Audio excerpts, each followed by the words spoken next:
Accident. பார்த்தா ஒரு பக்கம் தான் இண்டிகேட்டர் இருக்குது, இன்னொரு பக்கம் ஏறிடல கைஸ். தொப்பூர் ரிசர்வ் ஃபாரஸ்ட் வந்து ரீச் ஆயிருக்கோம் கைஸ்.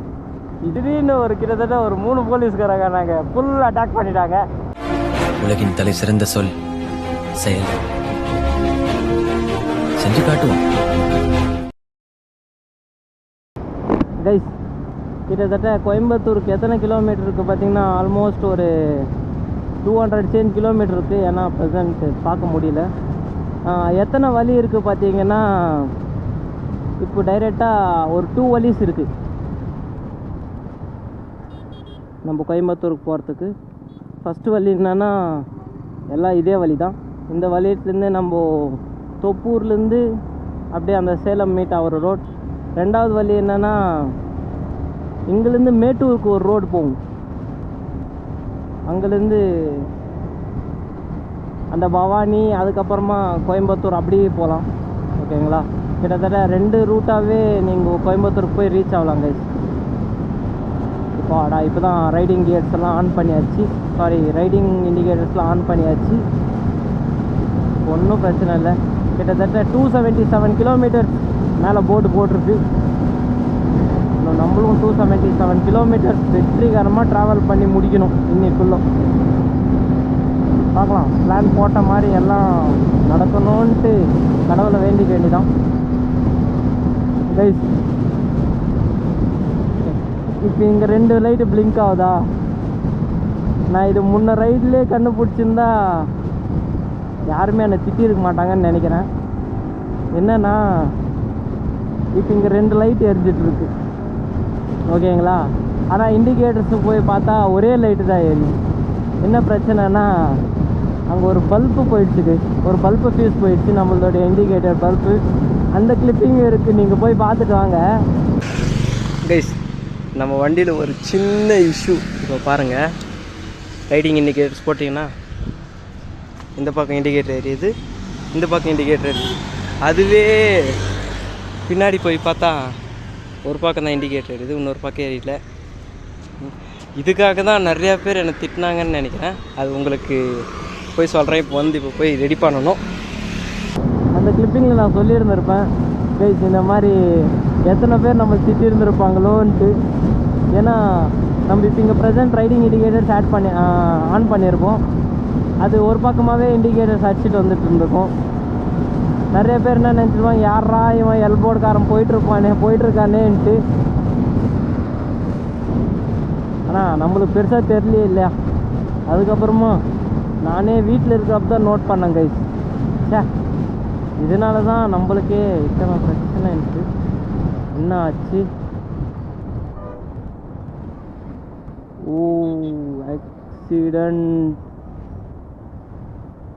ஆக்சிடெண்ட்டா? பயங்கரமான ஆக்சிடென்ட் தான் நினைக்கிறேன்.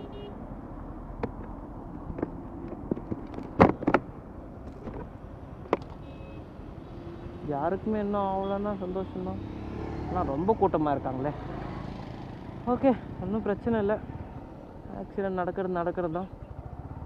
பாருங்கள், அங்கே ஒரு வீட்டு மேலெல்லாம் ஏறி போய் ஒருத்தர் பார்த்துட்ருக்காரு பார்த்தீங்களா? கைஸ், யாருக்குமே என்ன நடக்கிறதுனா ரொம்ப சந்தோஷம்தான். யாருக்குமே என்ன நடக்கக்கூடாது தான் வேண்டிக்கோங்க. ஓகேங்களா? இந்த மாதிரி மோட்டோ விலாகிங்கெல்லாம் இந்த மாதிரி ஆக்சிடென்ட்ஸ்லாம் நிறையா பார்க்கலாம். அது உங்களுடைய கிரே மோட்டோ யூடியூப் சேனலில் இன்னும் நிறையா பார்க்கலாம். ஏன்னா ஆக்சிடென்ட்னு ஒரு கண்டென்ட் வந்தாவே நான் அதுவே பெரிய தம்ப்நெயிலெல்லாம் வச்சு செய்வேன். அதனால தான் கொஞ்சம் ப்ராப்பராக ட்ரைவ் பண்ணுங்கள். ஒரு சின்ன பிசுறு தட்டுச்சுனாவே இப்படி போயிடும். என்னன்னு தெரில, வண்டியில் ஏதோ பிரச்சனையா இல்லைன்னா இயற்கை பிரச்சனையான்னு தெரில, வண்டி ரொம்ப வாபுல் ஆகுது. அப்படியே தூக்கி போடுது. இப்போ நான் இங்கே பாருங்கள், ஒரு 90ல் க்ரூஸ் பண்ணுறேன். இதான் ஆவரேஜ் ஸ்பீட் ஹைவேலெல்லாம். அப்படியே தூக்கி போடுது. இப்போ இந்த லைனில் போயிட்டுருக்கேன்னா அப்படியே தூக்கி இந்த லைனில் வர. இது ப்ரெசன்ட் வெயில் காலம் தானே, காற்று எப்பயுமே இருக்கும் தான் நினைக்கிறேன். தூக்கி தூக்கி போடுது. ஆல்மோஸ்ட் நம்ம கிருஷ்ணகிரி தாண்டிட்டோம். இப்போ ப்ரெசென்ட் டைம் எவ்வளோ ஆகிட்டுருக்கு பார்த்தீங்கன்னா கிட்டத்தட்ட ஒரு 10 o'clock ஆகிட்டுருக்கு. இப்போ நம்ம ஒரு ஈவினிங் 4:20 போல் நம்ம அங்கே போய் ரீச் ஆகிடுவோம் கைஸ். நம்மளோட இன்டென்ஷன் என்னென்னா கிட்டத்தட்ட 2 ஈஷாவும் பார்க்கணும், அதுவும் நைட்டே பார்க்கணுன்ட்டு என்னோடய இன்டென்ஷன். ஏன்னா நைட்டு அந்த லைட்டிங்கெல்லாம் உங்களுக்கு காட்டணுன்ட்டு எனக்கு ரொம்ப நாள் ஆசை. எனக்கு எப்படி அந்த மாதிரி ஆசை வந்துச்சுன்னா, நாங்கள் சிக்பல்லாப்பூர் போயிருந்தோம். மோஸ்ட் ப்ராபப்ளி உங்களுக்கே அந்த vlog போட்டிருந்துருப்பேன், நீங்களே பார்த்துருந்துப்பீங்க என்னென்ன சம்பவம்லாம் நடந்திருக்குன்ட்டு. நாங்கள் சிக்பல்லாப்பூருக்கு போயிருந்தோம். அங்கே ஒரு அண்ணன் சொல்லியிருந்தார், vlogலாம் கம்ப்ளீட் பண்ணிட்ட அப்புறமா தான் இந்த விஷயமே எங்களுக்கு வந்துச்சு. என்ன சொல்லியிருந்தாருன்னா, தம்பி ஒரு 7 மணி போல் இங்கே இருந்திருந்தால் அந்த லைட் செட்டிங்ஸ் எல்லாம் சூப்பராக இருக்குன்ட்டு கன்னடாவில் சொல்லியிருந்தார். சென்னாக்கிட்டேப்பா அப்படி இப்படின்னு சொல்லியிருந்தார். அதுக்கப்புறமா என்னோடய ஃப்ரெண்டு வந்து எனக்கு கன்வே பண்ணியிருந்தா. என்னென்னா 7 o'clock போல் இருந்தால் தான் 7 to 8 வந்து அங்கே ஒரு ஷோ நடக்குமா, கம்ப்ளீட்டாகவே லைட்டிங் ஷோ. மேக்ஸிமம் எல்லோரும் தெரிஞ்சுருந்துருக்கும் தான் நினைக்கிறேன். அதனால தான் என்னோடய இன்டென்ஷன் இப்போ இன்றைக்கி சாயந்தரத்துக்குள்ளே அங்கே போய் ரீச் ஆகிடணும், நம்ம அந்த ஷோ பார்க்கணும். அதுக்கப்புறம் நாளைக்கு சாயந்தரத்துக்குள்ளே சிக்பல்லாப்பூருக்கு வந்து அங்கே ரீச் ஆகிடணும், அந்த ஷோ பார்க்கணும். அதுதான் கைஸ் என்னோடய இன்டென்ஷன். அதுதான் இந்த ரைடுக்கான main content. Isha to Isha ride, sorry, இது மைண்டில் வச்சுக்கணும். ஏன்னா விட்டா காற்றுல பறந்துடும். நம்ம பெருசாக யாருமே பண்ணாத ரைடு தான் நம்ம இப்போ பண்ண போகிறோம் கைஸ். நெக்ஸ்ட் அடுத்தது என்ன ரைடு பண்ணுறதுன்ட்டு நீங்களே மறக்காமல் கமெண்ட் பண்ணுங்கள். நீங்கள் சொல்கிற ரைடெல்லாம் நான் கண்டிப்பாக பண்ணுறேன். இந்த மாதிரி ஹைவே இருந்தால் தான் கைஸ் ஒரு கொஞ்சம் நிம்மதியாக இருக்குது. ஏன்னா நம்ம ஒரு 6th gear போல் போட்டு நிம்மதியாக போகலாம், என்ன பிரச்சனை இல்லாமல். இதுவே 1 way எதுனா சந்து பொந்து கூட்டு போச்சுன்னா வச்சுக்கோங்களேன், ரொம்ப கடுப்பாயிடும், ரொம்ப கடுப்பாயிடும். எனக்கு அதுதான் பிடிக்காத விஷயமே. ஏன்னா ஹைவேல இருந்தால் ஒரே ஸ்ட்ரெச்சு, கண்ணு மூடி கண்ணு திறக்கிறதுக்குள்ள புஷ்ஷுன்னு போயிடலாம். இதுவே 1 wayன்னு வச்சுக்கோங்களேன், வர்றவன் இந்த ரோட்லேயே வருவான், போகிறவன் இந்த ரோட்லேயே போவான். அவன் எப்படி வரான் நம்மளுக்கு தெரியாது, நம்ம எப்படி போகிறோன்னு அவங்களுக்கு தெரியாது. அப்போ தான் விபத்தெல்லாம் நடக்கும். ஒன்றும் பிரச்சனை இல்லை, விபத்தெல்லாம் நடக்க வேண்டியது நடக்குது. இந்த மாதிரி ஜோக்கர் பசங்கள்லாம், சாரி ஜோக்கர் பசங்க இல்லை, ஜோக்கர் அண்ணாங்கள்லாம் வந்தாங்கன்னா நாங்கள் எப்படி போகிறது பாருங்கள், சொருந்து வந்துட்டாங்க. நான் தெரியாதனமா போயிடுச்சு, நான் என்ன இருந்திருக்கோம், அவ்வளோதான். வந்து இடிச்சிட்டான், இவன் தான் ஓவர் ஸ்பீடில் வந்தான்னு வருவாங்க ஒரு அர்த்தனுங்க. நம்மளுக்கு சப்போர்ட் பண்ணுறவன் எவனுமே இல்லைன்ட்டு எனக்கு ஒரு மாதிரியாக ஃபீல் ஆகுது. கைஸ் என்ன ஒரு சின்ன ரிக்வெஸ்ட், என்ன ரிக்வெஸ்ட்னால், இப்போ ஃபஸ்ட்டு ஒரு வேலை எங்கன்னா ஆக்சிடென்ட் தெரியாதனமாக நடந்துச்சுன்னு வச்சுக்கோங்களேன், ஃபஸ்ட்டு என்ன பிரச்சனை நாங்கள் ஃபஸ்ட்டு நீங்கள் கண்டுக்கங்க, ஓகேங்களா? என்ன பிரச்சனை, என்ன ப்ராப்ளம், யார் மேலே தப்பு இருக்குன்ட்டு ஃபஸ்ட்டு கண்டுக்கங்க. ஏன்னா சும்மாவே ஒரு ரைடர் மேலே ஆகட்டும், இல்லைன்னா ஒரு ட்ராவலர் மேலே ஆகட்டும் குத்தம் சொல்லிடுறேங்க. அவங்க சூப்பர் பைக்ஸ் இல்லைன்னா நார்மல் பைக்ஸ் வச்சுருந்ததுக்காக அவங்க மேலே நம்ம குத்தம் சொல்லிவிடுவோம், இன்க்ளூடிங் மீ. நானும் ஒரு ட்ராவலர்னு எல்லோரும் நினச்சிக்காங்க, ஓகேங்களா? அதனால தான் சும்மாவே அவங்க மேலாம் குத்தம் சொல்லக்கூடாது. ஏன்னா அவங்க எவ்வளோ கஷ்டப்பட்டு எத்தனை கிலோமீட்டர் ட்ராவல் பண்ண வராங்கன்னு இவங்களுக்கு தெரியாது. இவங்க ஜோக்கர் மாதிரி இப்படி வந்து தூந்துருவாங்க, அவங்களாம் பார்த்து போக மாட்டாங்க. கேட்டால் நீங்கள் தான் பார்த்து போகணும் அப்படி இப்படின்னு ஃபீல் ஆகிடுவாங்க. விட்றவங்க விழுவாங்க, ஏன்னா பூமர் அங்கிள்ஸ் நிறையா பேர் இருப்பாங்க இந்த உலகத்தில். எப்படா போகிறது, இப்படியே போகலாமா? Okay, thanks bro. பெருசாக தெரியாத காரணத்தினால அவங்க சொல்லி கொடுத்தாங்க. என்னடா நீ ஓவராக பேசுகிறேன்ட்டு நிறையா பேர் இப்போ கமெண்ட் செக்ஷனில் ஸ்டார்ட் பண்ணியிருந்துருப்பீங்க. ஓவராக பேசுகிறது இல்லை கைஸ், இங்கே ரியாலிட்டி இதுதான். ஏன்னா ஒரு சின்ன ஆக்சிடென்ட்ஸ் நடந்தாலுமே, எந்த விதமான ரோடு ஆக்சிடென்ட்ஸ் இருந்தாலுமே ஒரு பைக்கர் தான் காரணம்ன்ட்டு பொழிச்சுன்னு போட்டு விட்டுறாங்க. அதான் யூ மீன் கேஸ். இங்கே எது இவ்வளோ டிராஃபிக் ஜாம் நடந்துருக்கு, எல்லாம் செக்கிங் போலன்னு நினைக்கிறேன். ஆமாங்க, வாக்கிங் போகிறதான். இந்த ஷூ வேறு ரொம்ப கசன்னு இருக்குது. தெரியாதனமாக ஷூ வேறு போட்டு வந்துட்டேன் இந்த ரைடுக்கு. எப்பயுமே க்ளவுஸ் தான் போட்டு வருவேன். க்ளவுஸ் CLOUS க்ளவுஸ் தான் போட்டு வருவேன். ஆனால் இந்த ரைடுக்கு சரி கொஞ்சம் டிஃப்ரெண்ட்டாக இருக்கலாமேன்ட்டு தெரியாதனமாக டிஃப்ரெண்ட்டாக ஒரு ஷூ போட்டு வந்துட்டேன். அது வேறு ரொம்ப கசன்னு இருக்குது. ஏன்னா நம்ம வேறு ஷூ போட்டு ரொம்ப நாள் ஆச்சு. கிட்டத்தட்ட எத்தனை வருஷம் நம்ம ஸ்கூலில் ஷூ போட்டுருந்து கைஸ். ஸ்கூலில் தான் நான் லாஸ்ட்டு 10th படிக்கிறப்போ ஷூ போட்டிருந்தேன். எப்போ கிட்டத்தட்ட 5 வருஷம் ஆச்சு. 5 வருஷம் கழிச்சு தான் ஷூவே போடுறேன். இன்னும் பெருமை எனக்கு. ஷூவே போடக்கூடாதுதான் நினச்சேன். ஆனால் நம்ம ஏற்ற பேஷன் அப்படி, நம்ம தேர்ந்தெடுத்த பேஷன் அப்படி, அதனால தான் போட வேண்டியதாக இருந்துச்சு. கொடுங்க, நம்ம பேஷனுக்காக நம்ம எவ்வளவோ பண்ணுவோம், இதை பண்ண மாட்டோமா? ஜஸ்ட் ஆஃப்டர் ஆல் ஒரு ஷூ தானே. ஆனால் ரொம்ப கசன்னு இருக்குது. ஏன்னா நம்ம இப்போ தான் ஃபஸ்ட் டைம் போட்டிருக்கோம் இல்லையா. இன்றைக்கெல்லாம் ஒரு மாதிரியாக தான் இருக்கும். நாளைக்கு வந்து ஆட்டோமேட்டிக்காக செட் ஆகிடும் தான் நம்புகிறேன். இப்போ சிவராத்திரிக்கே போயிருந்துக்கலாம் கைஸா. இந்த வாக்கு எடுக்கிறதுக்கெல்லாம் நம்ம ஈஷாக்கு போகிறத சிவராத்திரிக்கே போயிருந்தால் இன்னும் தெளிவாக சத்குரு ஆனால் நிறைய செலிப்ரிட்டிஸ் எல்லாம் பார்த்துருந்துக்கலாம். ஆனால் ப்ரெசென்ட் அங்கே அவ்வளோ ரெஷ்ஷாக இருந்திருக்கும். நான் அதை யோசித்து தான் இப்போ இன்றைக்கி போயிட்டுருக்கேன். இன்றைக்கெல்லாம் பெருசாக எந்த விதமான ரெஷ்ஷெல்லாம் இருக்காதுன்னு நினைக்கிறேன். நார்மலாக ஆளுங்க போகிற மாதிரி தான் இருக்கும். அது இன்றைக்கெல்லாம் ஒர்க்கிங் டேஸ் இல்லையா, அதுவும் இன்றைக்கி மண்டே.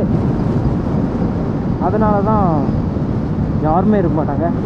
அது வரையும் ரொம்ப சந்தோஷம். நம்ம பாட்டுக்கு நம்ம போயிட்டு ஜாலியாக ஜம்முன்னு சிவன் கிட்ட போயிட்டு அப்படியே பார்த்துட்டே வரலாம். என் அப்பன் ஈசன் கூப்பிட்ட மாதிரி இப்போ சிவன் பார்க்குறதுக்கு நம்ம கிட்டத்தட்ட ஒரு 300 கிலோமீட்டர் ட்ராவல் பண்ணி போயிட்டுருக்கோம் கைஸ். இதெல்லாம் யாருக்காக? என் அப்பன் ஈசன் சிவனுக்காக தான். எப்படி இருக்குது டைலாக்கு? நல்லா இருக்குல்ல? பின்னாடி பேக் மாட்டிறதுக்காக தான் இந்த பிரச்சனை கைஸ். பேகு தான் தள்ளுது அப்படியே. இந்த ஏர் இங்கெல்லாம் பெருசாக கன்ஸ்ட்ரக்ஷன் போயிட்டுருக்கு இப்போ ப்ரெசண்ட்டு.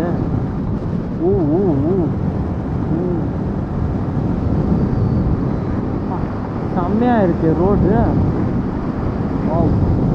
அப்படியே ஒரு சர்க்கிள் இம்ப்ளிமெண்ட் பண்ணிகிட்ருக்காங்க. இந்த விதமான ரோட்ஸ் எல்லாம் இம்ப்ளிமெண்ட் பண்ணால் தான் நல்லாயிருக்கும். பண்ணுங்க. அது மேலே ஓட்டுறதுக்காக தான் நாங்கள் இருக்கோங்க இல்லையா. கவர்மெண்ட் நம்மளுக்காக எத்தனையோ ஃபெசிலிட்டிஸ் பண்ணுது.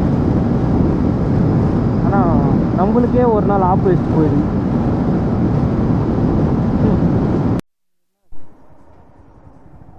போகலாமா? சரி.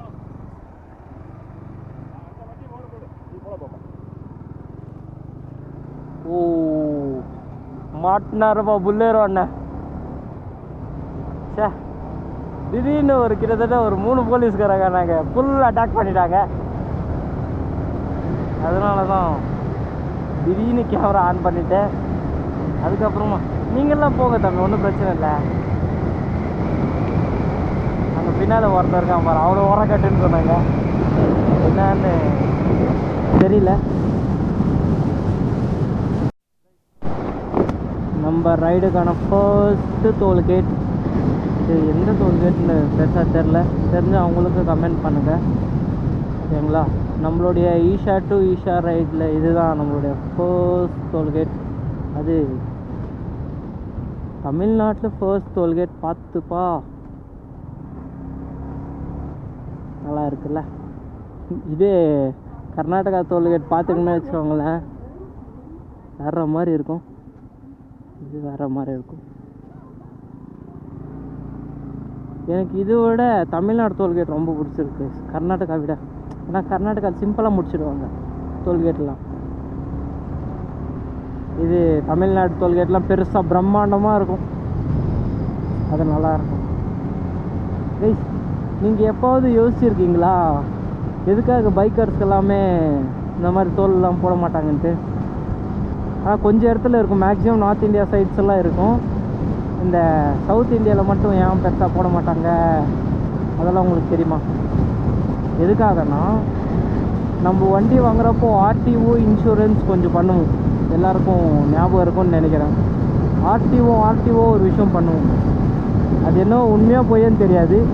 இந்த மாதிரி ஒரு விஷயம் வந்துச்சு, அதனால தான் உங்களுக்கு ஷேர் பண்ணேன். அந்த ஆர்டிஓ, அதுக்கப்புறமா இந்த ரோட் டேக்ஸ் அது இதெல்லாம் பிடிக்கிறாங்க பார்த்தீங்களா? இந்த ரோட் டேக்ஸு அது இதெல்லாம் பிடிச்சாவே அதிலே இந்த பைக்கான தோல்லாம் கிட்டத்தட்ட லம்ப் அமௌண்ட் வாங்கிடுவாங்க. அதுக்காக தான் நம்மளுக்கு எல்லாமே பெருசாக இந்த தோலெல்லாம் போட மாட்டாங்க.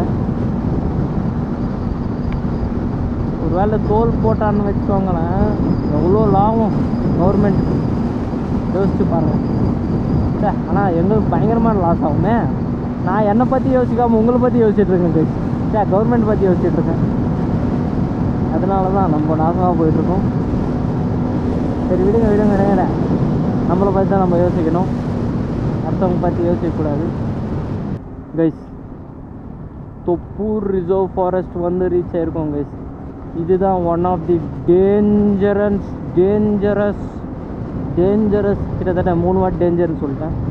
அப்பயே நினச்சி பார்த்துக்காங்க எவ்வளோ பெரிய டேஞ்சரான ரூட் வந்திருக்கோன்ட்டு. ஏன்னா இது கம்ப்ளீட்டாகவே ஒரு அமானுஷமான சக்தியெலாம் இங்கே வாழ்ந்துட்டுருக்குன்னு நிறையா பேர் சொல்லியிருக்காங்க. அதனால தான் கொஞ்சம் பார்த்து நின்று நிதானமாக சேஃபாக போங்க, ஓகேங்களா? ஏன்னா சும்மாவே நிறையா விதமான கிடுக் ஆக்ஷன்ஸ்லாம் பார்க்கலாம் இங்கே. நீங்களே நியூஸ் சேனல்லாம் பார்த்துருந்துப்பீங்க, எவ்வளோ பெரிய ஆக்ஷன்ஸ் எல்லாம் நடக்கும். அந்த மாதிரி ரோட் ஸ்லீப் நம்ம போயிட்டுருக்கோங்க. ஆனால் ஒன்றும் பிரச்சனை இல்லை. ஏதோ அமானுஷமான சக்தியெலாம் இங்கே இருக்குதுன்ட்டு நிறைய பெரியவங்க சொல்லியிருக்காங்க.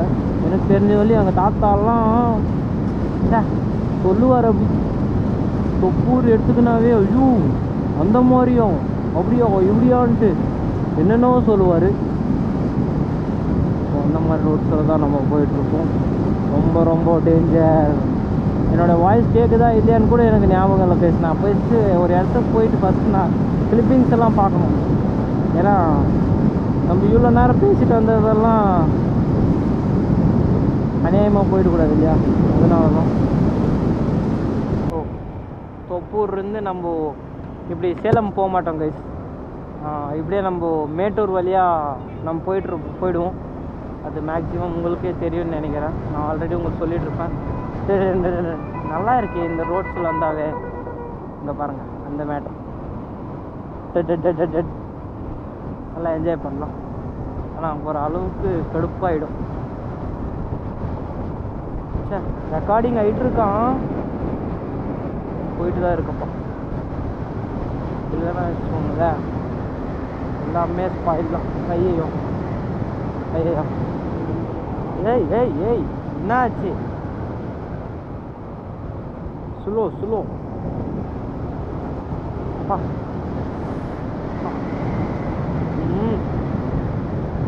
கடுப்பாகுது. ஒரு அளவுக்கு தான் எது இருந்தாலும் இது கொஞ்சம் ஓவராக இருக்கிற மாதிரி எனக்கு தோணுது. எல்லாமே செம்ம இருங்கடா, கருவும் பிடிச்சவங்களே. ஓகே வந்தாச்சு, ஒன்றும் பிரச்சனை இல்லை.